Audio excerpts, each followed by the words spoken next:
que te levantas es como si te sumergieras en la resurrección. Así cuando a ti te toque la muerte, entiendas que solo es un dormirse en el Señor. Recuerden que la Virgen se durmió, la adormeció de María, se durmió en el Señor, pero ella no murió. Pero ellos pensaron que hablaba de sueño natural. Entonces Jesús dice claramente: Lázaro murió, y me alegro por ustedes de no haber estado allí, porque si hubiera estado allí no había habido muerte y no iba a haber el milagro de la resurrección. Me alegro por ustedes de no haber estado allí para que crean. Vamos pues allá. Tomás, al que le decían el gemelo, dijo a los demás: vamos también nosotros y muramos con él. Manejaban sus concepciones de que no era el milagro, lo tomaban muy natural en las expresiones de Jesús. Cuando Jesús llega a Betania, se encontró con que Lázaro estaba sepultado desde hacía 4 días. Betania distaba de Jerusalén solo unos 3 kilómetros. Muchos judíos habían ido a dar el pésame a Marta y a María por la muerte de su hermano. Al enterarse que Jesús llegaba, Marta salió a su encuentro mientras María permanecía en la casa. Marta le dijo a Jesús: Señor, si hubieras estado aquí, mi hermano no hubiera muerto. Pero yo sé que aún ahora Dios te concederá todo lo que pides. Y Jesús empieza a decir: tu hermano resucitará. Y ella dice: sí, Señor, yo sé que va a resucitar en el día de la resurrección, en el último día. Jesús le dice: yo soy la resurrección. Es decir, ahora es la resurrección ¿de quién? De Lázaro. Un día vamos a resucitar nosotros, pero Él también quiere que resucitemos aquí. Recuerden el texto un texto de San Pablo que dice: los que somos bautizados en Cristo somos sepultados con Cristo, pero resucitaremos con Cristo a una vida nueva. O sea, la vida nueva comienza desde ya. Nuestro resucitar comienza desde ya. ¿Resucitar en qué sentido? En vivir en la luz, no en la oscuridad y en la muerte. No tenemos que esperarnos a la muerte y a la otra vida para empezar a caminar como los hijos de Dios en el cielo. Tenemos que empezar a caminar como los hijos de Dios acá. Tenemos que empezar a vivir como si fuéramos, como dicen algún santo, los pies en la tierra, pero el corazón en el cielo. Tenemos que empezar a vivir ya, a compartir el cielo desde ahora. Si vivimos el cielo desde ahora, nos será fácil pasarnos al cielo, pero si vivimos aquí un infierno, pues nos costará mucho trabajo pasarnos al cielo. Yo soy la resurrección y la vida. El que cree en mí, aunque muera, vivirá, y todo el que vive y cree en mí no morirá para siempre. ¿Crees esto? Ella le responde: sí, Señor, yo creo que tú eres el Mesías, el Hijo de Dios. Y se fue a llamar a su hermana María y le dijo en voz baja: Maestro, el Maestro está aquí y te llama. Mire que hay todo pareciese que una sí sale al encuentro en la fe y la otra se queda allá a su hermana María, y la otra se queda allá en la casita, como que no con mucha fe. ¿Y qué le dice la hermana? El Maestro está aquí y te está llamando. A nosotros también en este lugar, y nos dice la palabra: el Maestro está aquí y te está llamando. Ella, al oír esto, se levanta a toda prisa y se fue a verlo. Jesús no había llegado aún a la población, sino que estaba en el lugar a donde Marta había salido al encuentro. Los judíos que estaban con María en la casa dándole el pésame, al ver que se levanta, salen corriendo. Cuando llegó María donde estaba Jesús, se postra a sus pies y le dice: Señor, otra vez la misma expresión, si hubieras estado aquí, mi hermano no hubiera muerto. Jesús, al verla llorar, pues llora también. Pregunta dónde lo habían puesto. Él pregunta siempre en dónde estamos. Él busca dónde estamos metidos nosotros, en qué sepulcro estamos. Él siempre está pendiente en qué lío nos hemos metido. Él sabe en nuestro corazón qué tan muerto estamos, qué tanto olemos, qué tanto tiempo llevamos en la sepultura. Sigamos con el texto. Y le dicen: ven, Señor, y lo verás. Y Jesús lloró. Y vuelve la expresión: miren cómo los quería. ¿Por qué? Porque era un amigo de Jesús, porque era la familia conocida de Jesús. Y se preguntan: bueno, ¿y si él devolvió la vista a un ciego, no será que había podido impedir que muriera? También nosotros nos preguntamos: bueno, si Dios es Dios, ¿por qué permite que yo pruebe del pecado? Pero si Dios es Dios, ¿por qué no impide que caigamos en la tentación? Y Dios dice, antecitos, es que es para la gloria de Dios, porque nos va a sacar ¿de dónde? De las tumbas, nos va a levantar desde los muertos. ¿Qué ordena Jesús cuando se encuentra con el sepulcro? ¿Qué ordena? Quiten la piedra. ¿A qué se le parece esa piedra? A la piedra del sepulcro de él. Marta, la hermana del difunto, le responde: Señor, ya huele mal, lleva 4 días. Cuando alguien está buscando del Señor, muchos podrán decir: no, pero es que mire todo lo que ha sido.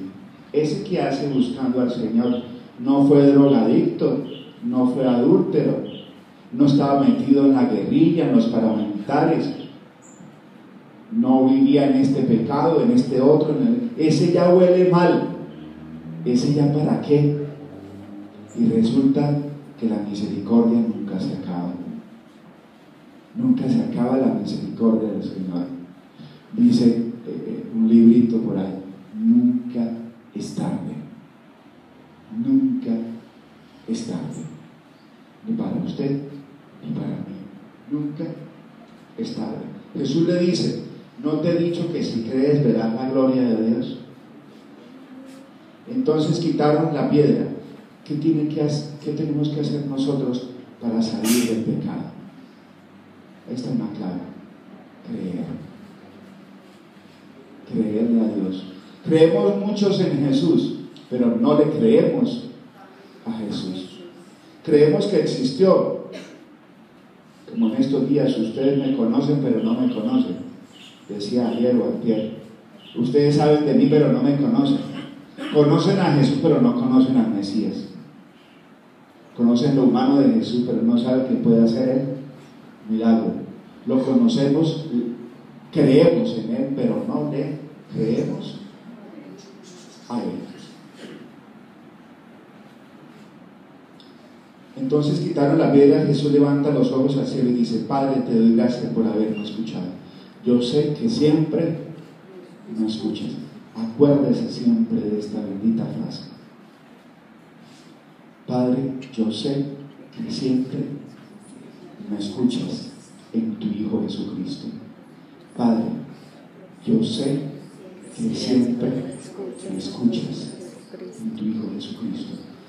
Lázaro estaba sepultado, pero sus hermanas estaban como muertas en la fe.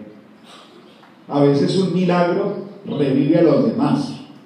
El enfermo es fulanito, pero los otros estaban muertos en la fe. Cura al enfermo y levanta a los que estaban muertos en la fe. El único muerto no era Lázaro. Ellas también estaban como un poquito oliendo mal por su falta de fe. Fíjense que es la variable que se mueve en todo el texto: la fe. Padre, porque sé que siempre me escuchas en tu Hijo Jesucristo, pero lo he dicho para que esta gente que me rodea crea que tú me enviaste. Después de decir esto, gritó con voz fuerte: Lázaro, ven fuera. Dice otra traducción: Lázaro, levántate. Lázaro, levántate.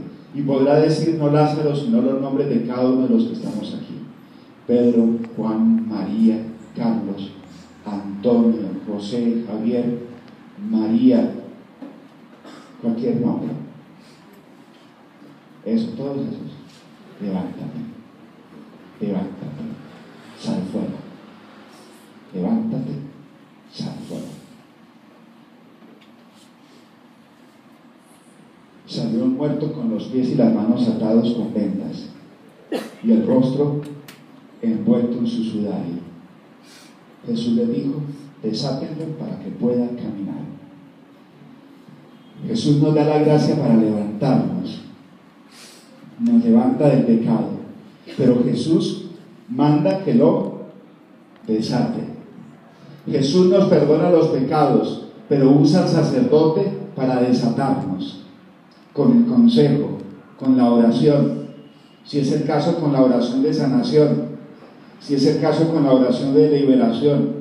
No solamente necesitamos el perdón de nuestros pecados, sino también necesitamos oración, porque muchas veces podemos estar atados, y como estamos atados no podemos caminar. Estamos ya de pie, ya nos resucitaron, pero ¿cómo hacemos para caminar si estamos atados y encadenados? Al ver lo que hizo Jesús, muchos de los judíos que habían ido a casa de María creyeron en él. Él nos va a sacar de nuestras tumbas, dice Ezequiel. ¿Y cuáles son nuestras tumbas? Como la dice San Pablo. ¿Qué nos dice San Pablo? Esclavizados por el instinto. Y así no puede agradar a Dios. Esclavizados por la carne, esclavizados por el mundo, esclavizados por el orgullo, por la avaricia, por la codicia, por la mentira, por el engaño, por la gula, la lujuria, esclavizados por la brujería, esclavizados por los abortos, esclavizados por la nueva era, esclavizados, ¿por qué no por decirlo así?, por el internet, por los computadores, por los celulares, esclavizados por el hedonismo, esclavizados por este tiempo de consumismo, esclavizados por tantas cosas. Y Dios nos quiere bajo la acción del Espíritu, porque el que camina bajo la acción del Espíritu es libre. Y si no tenemos el Espíritu Santo, dice el texto, ni siquiera nos podemos llamar cristianos. Pero si Cristo está con ustedes, aunque físicamente el cuerpo esté sometido a la muerte, es decir, aunque el cuerpo jale a la carne por causa del pecado, gracias al perdón recibido tienen la vida del Espíritu. Aunque el cuerpo nos pida carne, aunque el cuerpo nos pida pecado, el Espíritu Santo en nosotros nos hace libres y nos da el temple y la fortaleza para vivir en la gracia y vivir la santidad, dice San Pablo. Cuando mi cuerpo, mi carne está crucificada en Cristo, ya no soy yo quien vive, sino Cristo quien vive en mí. Aunque moleste la carne, aunque el querer del mundo nos jale, vivamos como dice San Pablo, que aunque tengamos, vivamos como si no tuviéramos, viviendo la libertad de los hijos de Dios. Y si en ustedes habita el Espíritu de Dios, que resucitó a Jesús de entre los muertos, el mismo que resucitó a Cristo dará la vida incluso a su cuerpo mortal por su Espíritu que habita en ustedes. Esa es la libertad que Dios quiere. Que ni ustedes ni mi persona, ninguno de los que estamos aquí, seamos esclavos ni de nada ni de nadie. Y pudiéramos llegar a decir: en Cristo Jesús ya ni el pecado ni la muerte ni el dolor, aunque nos moleste la carne, decía el Padre Pío. Le dice el Padre Pío al demonio: puedes perturbarme la carne, pero mi